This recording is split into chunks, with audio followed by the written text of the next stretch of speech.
Hello friends, welcome back to the daily vocabulary LTX classes. అందరూ బాగున్నారా? ఈ రోజు మనం హిందూ పేపర్లోకి వెళ్ళిపోయి కొన్ని ముఖ్యమైన వొకాబులరీని నేర్చేసుకుందామా? రెడీగా ఉన్నారా? స్టార్ట్ చేసే ముందు మీకు ఈ రోజు idiom of the day. Yes, మనం ప్రతిరోజు కూడా ఒక ఇడియం నేర్చుకోవడానికి ప్రయత్నం చేయాలి. ఎందుకంటే ఇడియమ్స్ కి సిలబస్ అంటూ ఉండదు. Thousands and thousands of idioms ఉన్నాయి. కాబట్టి మనం వీలున్నన్ని ఇడియమ్స్ ని ప్రతిరోజు నేర్చుకోవడానికి ట్రై చేయాలి. అందువల్ల మనం డైలీ వొకాబులరీ వీడియోలో ప్రతిరోజు ఆ క్లాస్ లో ఒక ఇడియం ని నేర్చుకోవడానికి ప్రయత్నం చేద్దాం. కానీ ఎల్టీఎక్స్ క్లాసెస్ లో ఎవరైతే మన కోర్సెస్ లో జాయిన్ అవుతారో, ఇంగ్లీష్ ఇన్ఫినిటీ లాంటి కోర్స్ ఏదైతే ఉందో అందులో కొన్ని వందల ఇడియమ్స్ ఆల్రెడీ ఎక్స్ప్లెయిన్ చేసి రికార్డ్ చేయడం జరిగింది. కాబట్టి ఒక్క ఇడియమ్స్ మీద చాలా వీడియోస్, సుమారుగా 500+ ఇడియమ్స్ ఉన్నాయి. Right, idiom of the day ఈ రోజు మనం చూడబోతున్నాము అబౌవ్ బోర్డ్. ఏంటమ్మా? Above board. మనం అబౌవ్ బోర్డ్ అని ఎప్పుడైతే అన్నామో దాని అర్థం ఏంటో తెలుసా?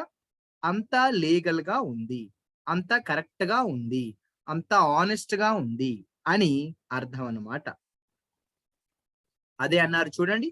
If something is above board, it's been in a very legal and an honest way. అంతా కరెక్ట్ గా ఉంది, అంతా ఆనెస్ట్ గా కరెక్ట్ గా ఉంది అంటాము. ఎగ్జాంపుల్ కూడా చదవండి కావాలంటే. I'm sure the deal was completely above board as I know James well. నాకు జేమ్స్ గురించి బాగా తెలుసు కాబట్టి జేమ్స్ యొక్క డీలింగ్ ఏదైతే ఉందో అంతా కూడా కరెక్ట్ గా ఉంది. And he would never do anything illegal or corrupt. అతను తప్పుడు పని ఎప్పుడు చెయ్యడు. సో మరొక్కసారి చెప్తున్నాను, అబౌవ్ బోర్డ్ అంటే ఏంటమ్మా? అంతా కరెక్ట్ గా ఉంది, అంతా లీగల్ గా ఉంది అని అర్థం. ఓకే ఫ్రెండ్స్, ఈ రోజు ఇడియం అబౌవ్ బోర్డ్. సరే, ఇక మనం ఆలస్యం చేయకుండా హిందూ పేపర్ లోకి వెళ్ళిపోదామా మై డియర్ ఫ్రెండ్స్?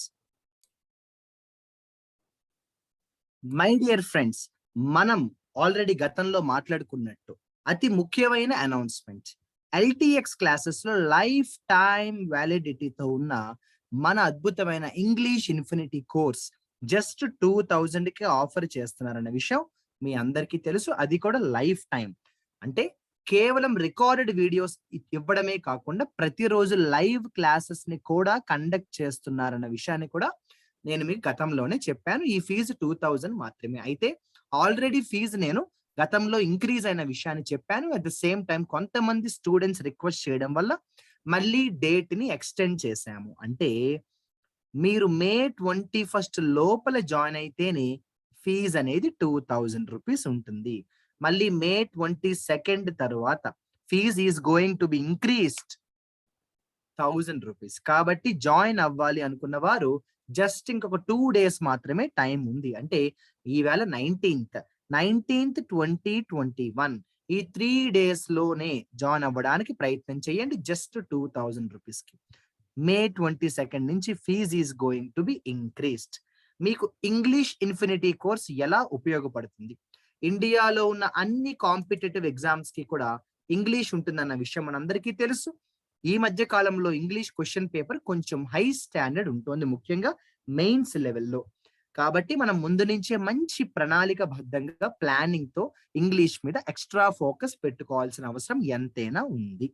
దానివల్ల మీరు ఇంగ్లీష్ ఇన్ఫినిటీ అనే ఆపర్చునిటీని యూటిలైజ్ చేసుకోండి. ఇంకొక 2 days మాత్రమే టైం ఉంది. ఫీజు పెరిగే ముందే జాయిన్ అవ్వండి మై డియర్ ఫ్రెండ్స్. ఇక మనం ఈ రోజు హిందూ పేపర్ లోకి వెళ్ళిపోతున్నాము. ఫ్రెండ్స్, మనం కానీ చూసినట్టయితే ఈ రోజు మనకున్న పేపర్ లో కొన్ని ముఖ్యమైన ఆర్టికల్స్ అలాగే కొన్ని ముఖ్యమైన పదాలు మనం డిస్కస్ చేద్దాం. కేర్ఫుల్ గా గమనించండి.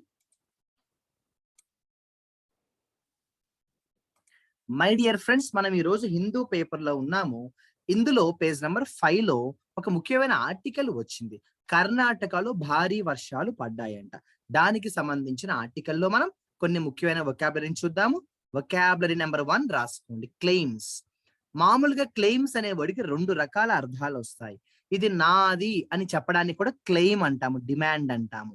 అలా కాకుండా చంపడాన్ని కూడా క్లెయిమ్ అనే అంటాము. అంటే ఈ వర్షం కారణంగా 6 చనిపోయారు అని చెప్పడానికి కూడా మనం క్లెయిమ్స్ అనే వర్డే వాడతాము. లాస్ అంటాం, మే క్రియేట్ లాస్ అంటాము, అలాగే చంపడం అని కూడా అంటాము. ఆర్టీరియల్ రోడ్స్ అనే మంచి వొకాబులరీ అయితే కనిపించింది చూడండి. ఆర్టీరియల్ అంటే ఏంటంటే అతి ముఖ్యమైన రహదారులు, అతి ముఖ్యమైన దారులు అంటాం చూసారా? ఇంపార్టెంట్ రోడ్స్ అని రాసుకోండి. ఆర్టీరియల్ అంటే ఇంపార్టెంట్ రోడ్స్ అని రాసుకోండి. ఇనండేటెడ్ అంటే నీళ్లతో నిండిపోయి ఉన్న. ఫిల్డ్ విత్ వాటర్ అని రాసుకోండి. ఇనండేటెడ్, ఫిల్డ్ విత్, నిండిపోయి ఉన్నా, నిండిపోయి ఉన్నా అంటాము. తర్వాత మీరు కానీ గమనించినట్టయితే మై డియర్ ఫ్రెండ్స్, రెక్కడ్ అనే మంచి వొకాబులరీ మనందరి కోసం వచ్చేసింది. రెక్కడ్ అంటే నష్టాన్ని చేకూర్చడం, క్రియేట్ డ్యామేజ్ అని రాయండి, లేకపోతే డిస్ట్రాయ్ అని కూడా రాయొచ్చు. రెక్కడ్ అనేది ఒక వెర్బ్ అమ్మ, హ్యావోక్ అనేది నౌన్ అమ్మ. హ్యావోక్ అంటే వినాశనం, డిస్ట్రాయ్, డ్యామేజ్ అన్నమాట. రెక్కడ్ అంటే క్రియేట్ డ్యామేజ్, కాజ్ డ్యామేజ్. అర్థమవుతుందా? సో రెక్కడ్ అంటే కాజ్ డ్యామేజ్ అని రాయండి. హ్యావోక్ అంటే డిస్ట్రాయ్ లేదా డ్యామేజ్ అని రాయండి. హ్యావోక్ అంటే డిస్ట్రాయ్ లేదా డ్యామేజ్. మామూలుగా హ్యావోక్ అంటే భయంకరమైనది అంటాం, చాలా వైలెంట్ అయినది అని కూడా అంటాము. ఇలా చూసుకుంటూ వెళ్తున్న కొద్దీ మనకి ఇందులో కొన్ని ముఖ్యమైన వొకాబులరీ ఉన్నాయి. వాటిని మనం డిస్కస్ చేద్దాము. జాగ్రత్తగా అబ్జర్వ్ చేయండి. సెకండ్ కాలంలోకి వచ్చేద్దాము. సెకండ్ కాలంలో ఏమైనా ఇంపార్టెంట్ వర్డ్స్ ఉన్నాయేమో చూసినట్టయితే, నేను ఇప్పుడే చెప్పిన వర్డ్ మళ్ళీ మన కోసం వచ్చింది, ఆర్టీరియల్. ఆర్టీరియల్ అంటే ముఖ్యమైన దారులు అని అంటాము. ఆర్టీరియల్ అంటే ముఖ్యమైన దారులు అని అంటాము. ఇదిగోండి, రిసీడెడ్ అనే ముఖ్యమైన వొకాబులరీ మన అందరి కోసం వచ్చేసింది. రిసీడెడ్ అంటే ఏంటి? వెనక్కి వెళ్ళడం, గోయింగ్ బ్యాక్. ఓకేనమ్మా? రిసీడెడ్ అంటే వెనక్కి వెళ్ళడం, గోయింగ్ బ్యాక్ అంటాం. రిసీడెడ్ అంటే వెనక్కి వెళ్ళడం, గోయింగ్ బ్యాక్ అంటాం, గోయింగ్ బ్యాక్ అంటాం. ఓకేనా? ఇదిగోండి, థర్డ్ కాలంలో కూడా వచ్చేసాము. థర్డ్ కాలంలో మనకి ఇందులో ఉన్న ముఖ్యమైన వొకాబులరీ ఏమిటో ఒకసారి చూసేద్దాము. ఇందులో దాదాపుగా మనకి అన్ని కూడా తెలిసిన నార్మల్ గా మనం వాడుక భాషలో వాడే పదాలే వచ్చాయి. అయితే మీరు కానీ చూసినట్టయితే ఇక్కడ ఒక పిక్చర్ వేశారు. ఆ పిక్చర్ కి సంబంధించి ఒక సబ్ హెడ్ లైన్స్ రాస్తూ వాటర్ లాగ్డ్ అన్నారు. ఏమన్నారు? వాటర్ లాగ్డ్, నీళ్లతో నిండిపోయిన్నా అని రాసుకోండి. వాటర్ లాగ్డ్ అంటే నీళ్లతో నిండిపోయిన్నా అని రాసుకోండి. వాటర్ లాగ్డ్ అంటాము. అదే విధంగా వేడ్ అనేది చాలా ఇంపార్టెంట్ వర్డ్ అండి. వేడ్ అంటే ఏంటంటే కష్టంగా నడవడం, వాక్ విత్ డిఫికల్టీ అని రాయండి. ముఖ్యంగా బురద మట్టి మీద నడవడం, ఇసుక మీద నడవడం కష్టం కదండి.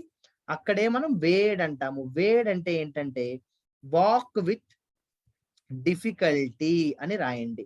వేడ్ అంటే ఏమంటామండి? వాక్ విత్ డిఫికల్టీ, కష్టంతో నడవడం అంటాము. వేడ్ అంటే ఏంటమ్మా?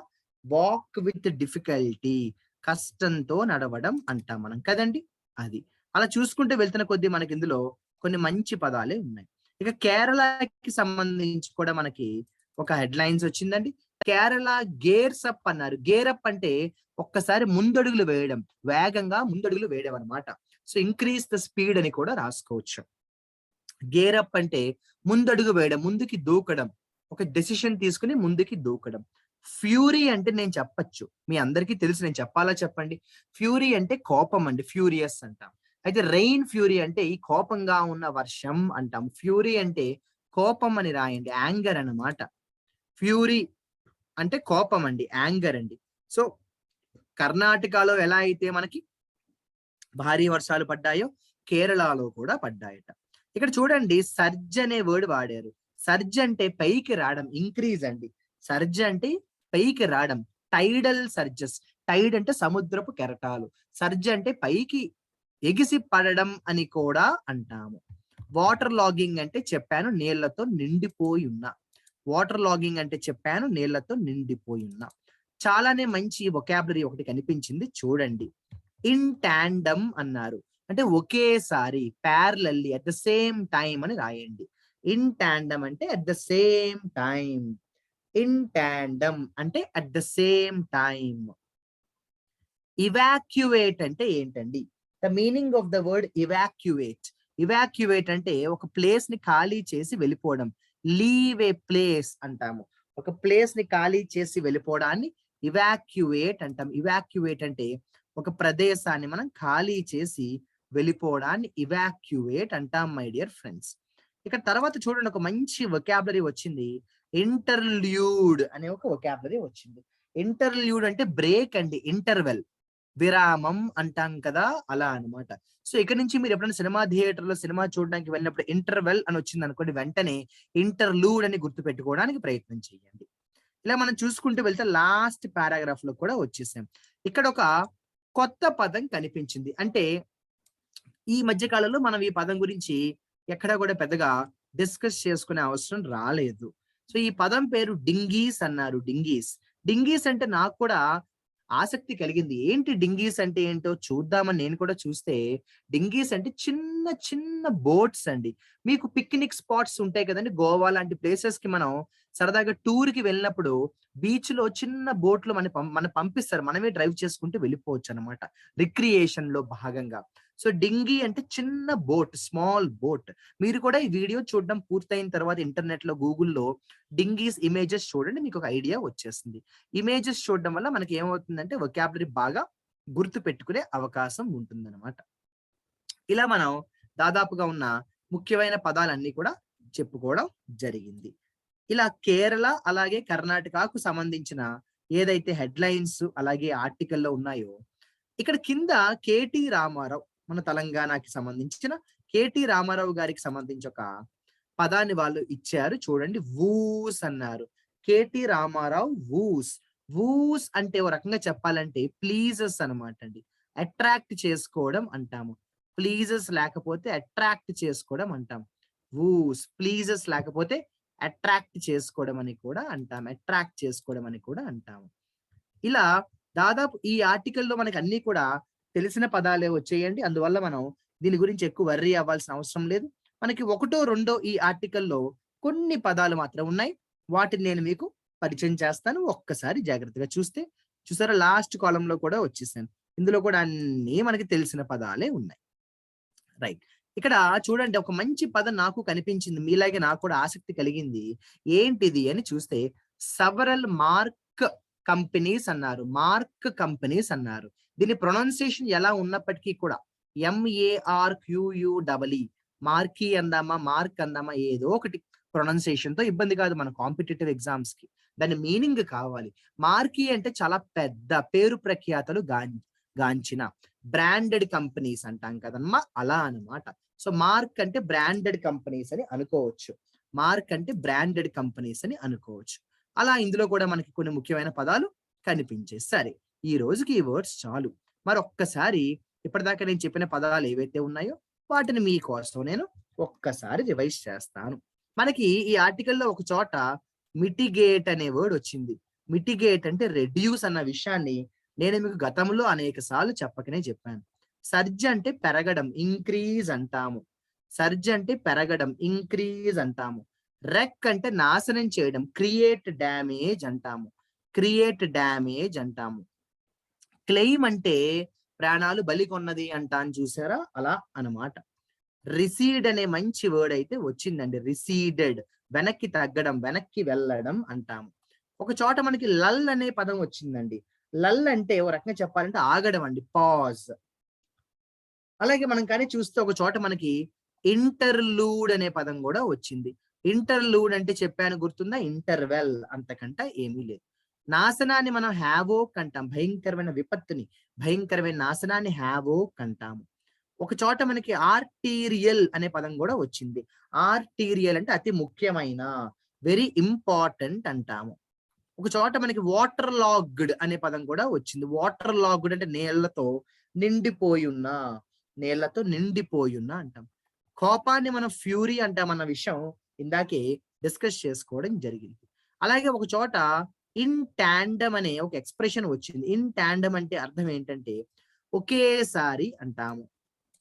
ఇన్ టాండమ్ అంటే ఒకేసారి అంటాము. అట్ ద సేమ్ టైం అంటాం కదండి, అలా అన్నమాట. అలాగే ఇవాక్యువేట్ అంటే ఎవరినైనా కూడా అక్కడి నుంచి ఖాళీ చేసి వేరే చోటికి పంపేయడాన్ని ఇవాక్యువేట్ అంటాం. చిన్న చిన్న బోట్స్ గురించి చెప్తూ నేను మీకు పదాన్ని పరిచయం చేశాను. డింగీస్ అంటామండి. స్మాల్ బోట్స్ అని రాసుకోండి. స్మాల్ బోట్స్ అని రాసుకోండి. వేడ్ అనే ముఖ్యమైన పదం పరిచయం చేశాను. కష్టంతో నడవడం, కష్టంగా నడవడం. వూ అంటే ఆకర్షించడం, అట్రాక్ట్ చేయడం అని చెప్పాను. ఇక బ్రాండెడ్ కంపెనీస్, పేరు ప్రఖ్యాత గాంచిన కంపెనీస్ గురించి చెప్తూ మార్క్ అనే పదాన్ని కూడా మనం చూడకనే చూసాము. సరే, ఇలా మనం ఇందులో కొన్ని ముఖ్యమైన పదాలను డిస్కస్ చేసుకోవడం జరిగింది. మరి ఒక్కసారి నేను చెప్పిన ఈ పదాలకు సంబంధించి ఇంకొక పదాన్ని కూడా చెప్పాను, మీకు గుర్తుంటే కేరళ గవర్నమెంట్ గేరప్ అయిపోయింది అన్నాను. అంటే గేరప్ అంటే చెప్పాను, గుర్తుందా? ముందడుగులు వేయడం మొదలు పెట్టింది అంటాం కదండి, అలా అన్నమాట. ముందడుగులు వేయడం మొదలు పెట్టింది అంటాం, అలా అన్నమాట. సరే, ఈ రోజుకి ఈ వర్డ్స్ చాలు. 3 పదాలు అండర్లైన్ చేస్తున్నాను. మీరు వాటితో మంచి మంచి ఎగ్జాంపుల్స్ ని రాసి నాకు మీరు కమెంట్ సెక్షన్ లో మెసేజ్లు పంపాలి. రిసీడ్ అంటే వెనక్కి తగ్గడం, గో బ్యాక్ అంటాము. గో బ్యాక్ అంటాము. ఇన్ టాండమ్ అంటే ఒకేసారి, అట్ ద సేమ్ టైం అంటాము. At the same time. Interlude అంటే విరామం, బ్రేక్. ఇంటర్వెల్ అని కూడా అంటాము. సరే, మరి నేను ఇప్పుడు చెప్పిన ఈ 3 వర్డ్స్ తో మంచి మంచి ఎగ్జాంపుల్స్ తయారు చేసి కమెంట్ సెక్షన్ లో మెసేజ్ పెట్టండి. మీరు పెట్టే మెసేజెస్ కోసం శ్యామ్ సార్ ఎదురు చూస్తూ ఉంటారన్న విషయాన్ని మాత్రం మర్చిపోవద్దు. ఆఖరిగా నేను మీకు వీడియో మొదట్లో చెప్పిన విషయాన్ని మరొక్కసారి గుర్తు చేస్తున్నాను మై డియర్ ఫ్రెండ్స్. ఇంకొక 2 days మాత్రమే ఉంది, ఫీజు పెరిగే ముందే ఇంగ్లీష్ ఇన్ఫినిటీ కోర్సులో జాయిన్ అవ్వండి. LTX క్లాసెస్ వెబ్సైట్ లో కూడా చూడండి, అందులో ఉచిత డెమో క్లాసెస్ కూడా ఉంటాయి.